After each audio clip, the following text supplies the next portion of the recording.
What's coming up next? Alison Rosen is here to tell us. Alison, what you got? Well, you may not know this, Greg, but I've been watching your body, and you have a lot of explaining to do. You're in trouble. Can you tell what people are thinking just by looking at their body? I think we can all say yes. And that's why we've got a brand new red-eye body language expert. Down in our newsroom is Alison Rosen. If insight were a seasickness, she would make me throw up. Alison, I understand you're coming out with a new book. What's it called again? It's called Read My Hips. If you want to know, just ask my pelvis. Oh, my God. It'll be available everywhere, and it's going to be the new industry standard. Oh, great. Is that a picture book? Yeah. It's a scratch and sniff, actually. All right, let's get started, shall we, men? All right, come on, Alison, let's get to it. Tell me about these bodies you've been checking out. Well, I have been checking them out, and I asked our producers to pull 3 clips. Now, in the first one, this is you last week on Fox and Friends. And you guys, you remember this one.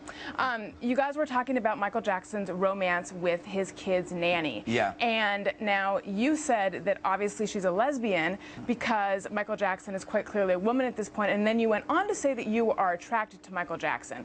At this point, the host of the show got up and moved away from you on the couch. Now, the thing that's striking about this to me is just how little awareness you have of the effect of your words on other people.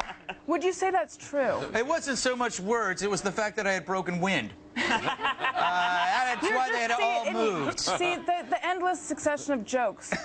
What's that about? It was Fox and Friends. No, actually, honestly, though, the thing is that at the beginning, you can tell that you spread out, like almost as if you're more comfortable when you're alone. But then, really, you know, pretty quickly, you begin pulling into yourself, as if you actually do need the approval of your peers. He does. Well, you know me like I never knew I knew myself.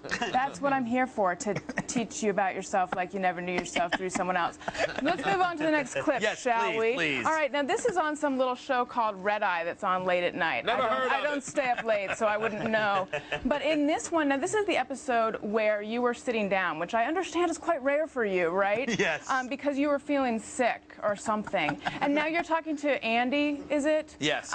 And you say, during halftime, and you say to him, hey, aren't you going to ask me why I'm sitting down? And then he says, oh, that's right, you do look a little taller. And then you laugh, but then you scowl, which is, the thing about your scowl, there, you can see, teeth bared, there's so much aggression here. But the thing about this is that your gestures are typically large, you know, one might say clownish. But this one is pretty subtle. It's more like a Bill, like the slow burn. Like Bill does a lot of like, that kind of thing, versus Andy's like, that's Andy. Yeah, that's Andy. And so that leads me to think that you really were feeling sick. Well, I was sick. I had a bit of migraine and nausea, but also I was mad at Andy because he had gone to McDonald's and ordered some fries and didn't share. That is so like him. All right. Yes. Finally, the last one. This one is also from that show, Red Eye, that I've heard so much about. I've got to check it out.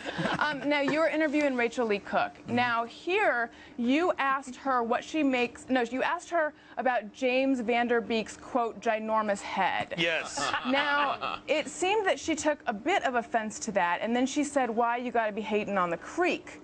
And now, instead of... Yeah, but I think actually she was somewhat playing with you, but you didn't take it that way. And instead, you actually kind of hung your head.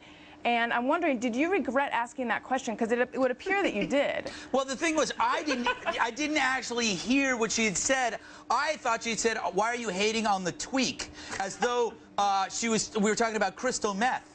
And it had brought back some horrible memories of the last 10 years of my life. Why was she using black scent in the first place? Why you hating on? What's that? Greg, I can tell that you're lying through your teeth right now. Yes, I am. You really need to get your body in control. Because it's true. It's saying things that you don't want it to say. Oh, thank you. And that's all I got. Well, thank you, Alison Rosen. Well done. You'll come back soon, I'm sure. We'll close things out by reading your email.